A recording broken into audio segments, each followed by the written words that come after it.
Just like the story of Kabir's wife, you remember? Yes, they were both enlightened saints.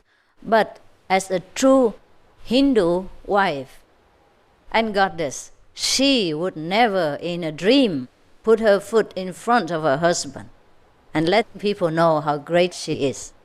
It is enough that he is enlightened and he is a teacher. She doesn't care to be the second one or the equal one.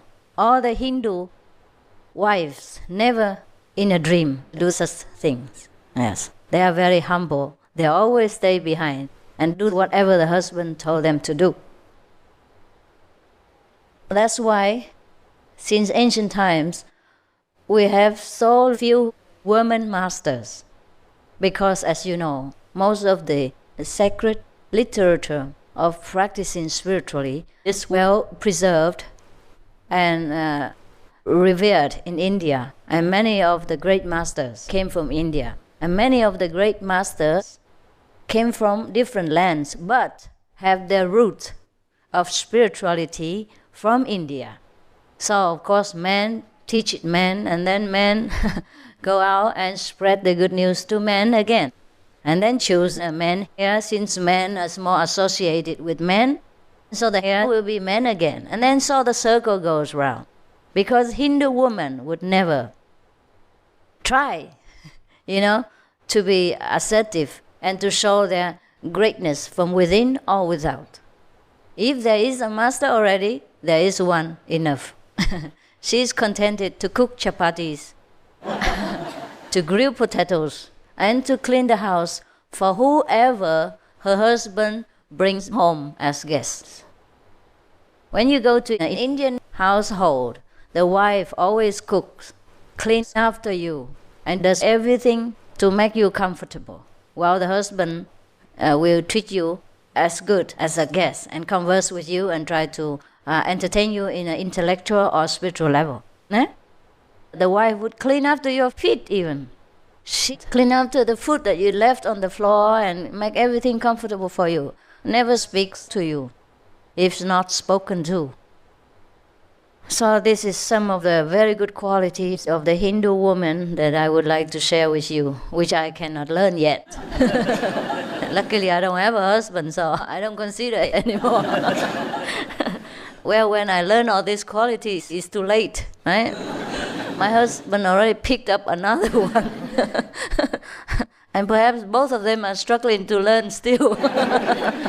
So it saved a lot of my problems and time. So now I can sit here and talk all kinds of universal to you. Otherwise, what do you think? I'd be in the kitchen right now, cooking chapatis. Yeah, maybe he's sitting here but don't know what to tell you. All right. So now let's come back to the over 100 ways of practice. Okay. After Devi has asked this meaningful and deep question, Shiva lovingly replied. So what does he call her now? The first answer? Radiant One. Wow. You don't even call me that. You only call me Suma. Radiant One. Maybe in America you got apple pie, huh? Huh? Ketchup One. Or French fry. Kentucky. Kentucky French fry. We're talking about this. I have a joke for you. Should we have a joke or should we come to this? Huh? Joke? Okay, joke. We still have that to come to, don't worry. Okay. There were many neighbors living together in one, block complex. And one of the wives complained to her husband thus. Look here, all of our neighbors' husbands call their wives such sweet and romantic names, and you never call me one like that. You know the story already? No?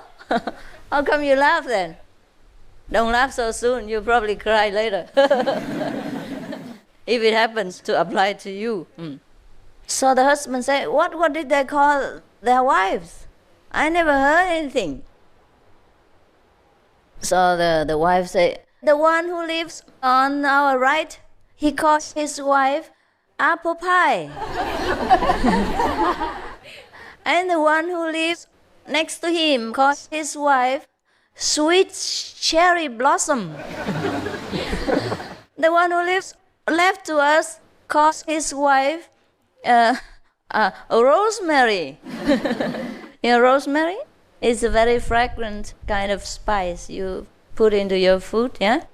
And the other one next to him calls her my lovely pizza.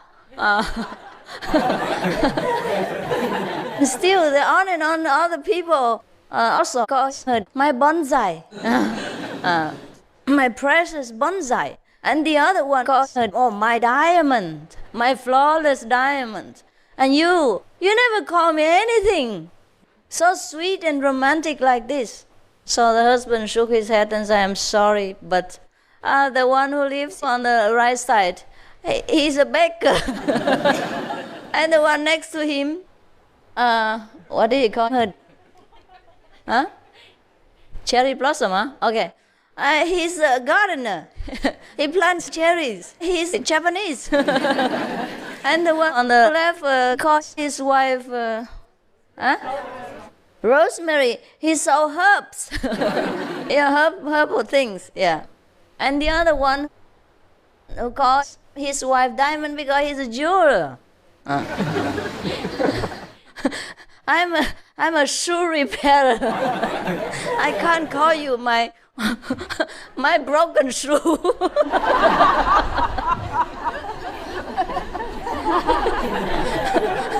Yeah, it's good that he's not a coffin maker. Huh? My solid coffin. You know, when they bury the dead in a solid coffin. So make sure not to force your husband too hard, okay? In case he's not in the right profession to give you the sweetest name that you desire. Now, but you can tell your husband to learn from Shiva, huh? The god of destruction. All right. Shiva was very liberal, you know, he wore snakes and all that around his arms, and he chose a man's genitals for a kind of a symbol of the universal reproductive force, yeah? But what he actually meant is that all the world was created by the creative force, you know, it's not the truth, it's not the highest abode of humankind, of the soul, yeah? The creativity, the force of creation, which created the universe, came through Maya. So in the old times, to talk about Maya and creativity, he had to use a very crude object, like a man's genital, just to let the people at that time know what he meant. How can he philosophize with them in that time, when all people know is something very crude, very primitive, very down-to-earth, a very daily life-like example. In each period of time, the master had to live, teach, and make people understand according to the people's level of consciousness and of progress at that time. You should understand clearly. And so don't compare and say why Moses allowed people to kill goat and Master CHINGHAI says, no, no, no, no. You know what I mean? Now we don't have to say that anymore because nobody kills each other. Don't kill even pigs. Don't kill even chickens. Because it's not necessary to tell them don't kill humans for sacrifice anymore. Not in Taiwan or not in the places that I have been for preaching, no? Okay. So now, the first answer Shiva gave to his wife, his companion, his lifelong companion is this. Radiant one, if you like to experience the illumination, you can concentrate between the two breaths, between when the breath comes out and comes in. in this between time, then you will have the benefit of the illumination. Of course, what he meant is you must concentrate, yeah? When you properly, because in the daily life, this is not one method alone, you know? Although you can do that, but we should use all this 112. We should use it in different circumstances in order to concentrate our mind. So sometimes, if you remember, I have also taught you, during daily activity, you should always remember, yeah, your wisdom center and repeat the 5 names. But should you forget, you know, even every activity you should concentrate. But it's very difficult for you, so you concentrate on the 5 names, even while you are working. But you should not concentrate on the physical breath, but in between. What he meant between the 2 breaths, one comes out and one comes in, is that the non-breath, the non-breathing being, that's what we should concentrate on. That means we should always remember the Almighty, the one without breath, the one for whom breath is not necessary, the one that breath cannot touch, etc., etc. You understand? This is only for the one who already understood the way of practice. It's not to go out and to teach the lay members of the society to concentrate between the 2 breaths. Of course, concentration of any kind brings benefit, but not to the extent as if we know where to concentrate and what to concentrate on. Is that clear? Yes. Okay. So, in our daily activities, we have a lot of work to do. So sometimes it's very difficult to just remember the wisdom center. So, in case you cannot, or in case you have to concentrate on your work, then there are ways we can convert work into practice. That's why the Buddha said there are 84,000 ways of practice, and none of them is not a practice, not a spiritual practice way. And here Shiva, to make it short, he can't just sit there and list 84,000 ways of Dharma practice. So he made it 112. That should be enough for you and for us, for me. Okay. So what he means by between the breath is remember the non-being, yeah, the non-physical being. Yeah. So when you remember, I tell you, don't concentrate on the breath. Yeah. And do not pay attention to the physical sensation during initiation. You remember? Okay. So that is what he meant as well. That's why he said, concentrate. Remember the one between the breath. Not that we concentrate between the breath only, continuously so. Because he was afraid, perhaps if he told you, I suppose maybe I'm wrong, later we will know, huh?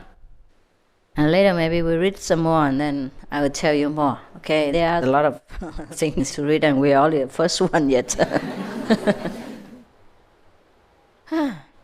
I'm afraid if you concentrate on the breath, you will make it like a rhythm. 1, 2, 3, 4, 5, 6, 7, 8, 9, 10. And later, suddenly, someday, you experience a state of non-breathing. And then you probably don't know where to turn to for concentration. Yeah? To go further than the breath rhythm.